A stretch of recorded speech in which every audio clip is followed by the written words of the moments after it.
جشن غدیر خم رافضی اور نیم رافضی۔ محترم قارئین کرام، 18 ذوالحج کو شیعہ لوگ عید غدیر مناتے ہیں۔ کہتے ہیں کہ اس روز حجۃ الوداع سے واپسی پر غدیر خم مقام پر نبی کریم صلی اللہ علیہ وسلم نے حضرت علی رضی اللہ تعالیٰ عنہ کا ہاتھ پکڑ کر فرمایا کہ میں جس کا مولا اس کا علی اس کا مولا۔ نبی کریم صلی اللہ علیہ وسلم کے اس فرمان سے شیعہ ثابت کرنے کی کوشش کرتے ہیں کہ نبی کریم صلی اللہ علیہ وسلم نے حضرت علی رضی اللہ تعالیٰ عنہ کو اپنے خلیفہ بلا فصل بنایا۔ 18 ذوالحج کو جو خلیفہ راشد دوہرے داماد حضرت سیدنا عثمان غنی رضی اللہ تعالیٰ عنہ کا یوم شہادت ہے، عین اسی دن رافضی شیعہ ان کے نقش قدم پر چلنے والے سنیوں کے لبادے میں چھپے نیم رافضی جشن غدیر منا کر کیا ثابت کرنا چاہتے ہیں۔ عجیب بات ہے کہ حجۃ الوداع جو اس وقت مسلمانوں کا سب سے بڑا اجتماع تھا، اس میں نبی کریم صلی اللہ علیہ وسلم نے خلیفہ کسی کو نہ بنایا اور واپسی پر تھوڑی تعداد کے سامنے غدیر خم پر خلیفے کا اعلان کر دیا۔ اگر خلافت کا اعلان نبی کریم صلی اللہ علیہ وسلم نے کرنا ہوتا تو اس کا صحیح اور بہترین موقع حجۃ الوداع تھا۔ غدیر خم مقام پر نبی کریم صلی اللہ علیہ وسلم نے ایک تنازع کا حل فرمایا اور فرمایا کہ علی سے ناگواری مت رکھو، اس سے محبت کرو جس کو میں محبوب ہوں، وہ علی سے محبت کرے۔ دراصل ہوا یہ تھا کہ مال غنیمت حضرت علی رضی اللہ تعالیٰ عنہ نے تقسیم کیا تھا۔ تقسیم پر وہ صحابہ کرام رضی اللہ تعالیٰ عنہم کو ناگوار گزرا اور انہوں نے غدیر خم مقام پر نبی کریم صلی اللہ علیہ وسلم سے حضرت علی رضی اللہ تعالیٰ عنہ کی شکایت کی۔ نبی کریم صلی اللہ علیہ وسلم نے پوچھا کہ اے بریدہ، کیا تم علی سے اس تقسیم کی وجہ سے ناگواری محسوس کرتے ہو؟ تو حضرت بریدہ نے فرمایا کہ جی ہاں۔ نبی کریم صلی اللہ علیہ وسلم نے فرمایا علی سے ناگواری مت رکھ، جتنا حصہ علی نے لیا ہے حق تو اس سے بھی زیادہ بنتا ہے۔ بریدہ رضی اللہ تعالیٰ عنہ فرماتے ہیں کہ اس کے بعد میری ناگواری ختم ہو گئی اور اس تقسیم کی وجہ سے دیگر صحابہ کرام وغیرہ کی بھی ناگواری اگر ان کو گزری ہو تو ان کی ناگواری بھی ختم ہو۔ اس لیے نبی کریم صلی اللہ علیہ وسلم نے اعلان فرمایا کہ فرمان مصطفیٰ صلی اللہ علیہ وسلم ہے کہ جس کا میں مولا ہوں اس کا علی مولا ہے۔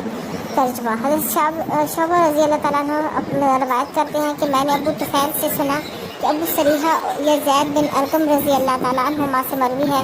شعبہ کو راوی کے متعلق شک ہے کہ حضور نبی کریم صلی اللہ علیہ وسلم نے فرمایا کہ جس کا میں مولا ہوں اس کا علی مولا ہے۔ اس حدیث کو امام ترمذی نے روایت کیا اور کہا کہ یہ حدیث حسن صحیح ہے۔ شعبہ نے اس حدیث کو میمون ابو عبداللہ سے، انہوں نے زید بن ارقم سے اور انہوں نے حضور نبی کریم صلی اللہ علیہ وسلم سے روایت کیا ہے۔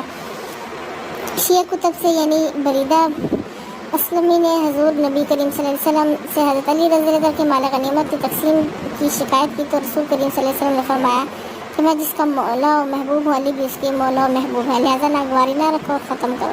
یہ شیعہ کتاب بحار الانوار میں موجود ہے۔ بریدہ اسلمی کہتے ہیں کہ ہمیں مال غنیمت حاصل ہوا اور رسول کریم صلی اللہ علیہ وسلم کی طرف خط لکھا کہ تقسیم کے لیے کسی کو دے دیں۔ رسول کریم صلی اللہ علیہ وسلم نے حضرت علی رضی اللہ تعالیٰ عنہ کو بھیجا اور حضرت علی رضی اللہ تعالیٰ عنہ نے مال غنیمت تقسیم کیا تو اپنا مال بھی نکالے اور اس کی تقسیم کی شکایت لے کر میں غدیر خم کے مقام پر حضور پاک صلی اللہ علیہ وسلم کے پاس شکایت لے کر پہنچا تو حضور پاک صلی اللہ علیہ وسلم نے فرمایا کہ علی نے جتنا حصہ لیا اس سے بڑھ کر ہے تو علی سے ناگواری ہے تو اسے ختم کر دو اور اگر محبت ہے تو اور زیادہ محبت کر دو۔ یہ بھی شیعہ کی کتاب میں ہے۔ یہ تھا اصل پس منظر کے تنازع پہ ناگواری جھگڑا ختم کرایا اور باقی نہ تو کوئی بیعت لی گئی اور نہ ہی بیعت و خلافت کا اعلان کیا گیا۔ یہ تھا پس منظر جس کو شیعوں نے کہاں سے کہاں پہنچا دیا۔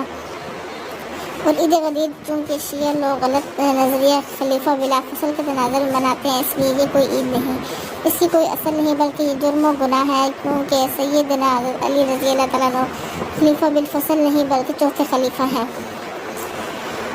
حضرت سیدنا مولا علی رضی اللہ تعالیٰ عنہ فرماتے ہیں کہ حضرت علی رضی اللہ تعالیٰ عنہ فرماتے تھے کہ مجھے خبر ملی کہ کچھ لوگ ابو بکر اور عمر پر مجھے فضیلت دیتے ہیں، مجھے ابو بکر اور عمر رضی اللہ تعالیٰ عنہما پر کوئی فضیلت نہ دے ورنہ اسے وہ سزا دوں گا جو ایک مفتری یعنی جھوٹ و بہتان والے کی سزا ہوتی ہے، یعنی 80 کوڑے ماروں گا۔ یہ فضائل صحابہ میں روایت ہے۔ یوم غدیر کے متعلق بہت کچھ شیعہ کتب میں ہے، اس کا اکثر جھوٹ ہے۔ شیعوں نے اپنی طرف سے لکھا ہے اور نام اہل بیت رضی اللہ تعالیٰ عنہم یا نبی کریم صلی اللہ علیہ وسلم کا ڈال دیا ہے۔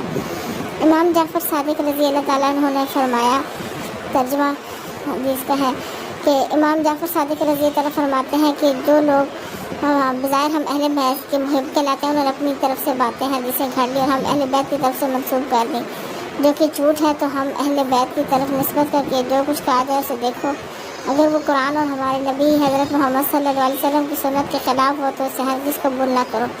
یہ بھی شیعہ کی کتاب رجال کشی میں موجود ہے۔ اگر ویڈیو معلوماتی لگی ہو تو لائک، شیئر اور سبسکرائب لازمی کیجیے گا۔ آپ کی سماعتوں کا شکریہ۔ اللہ حافظ۔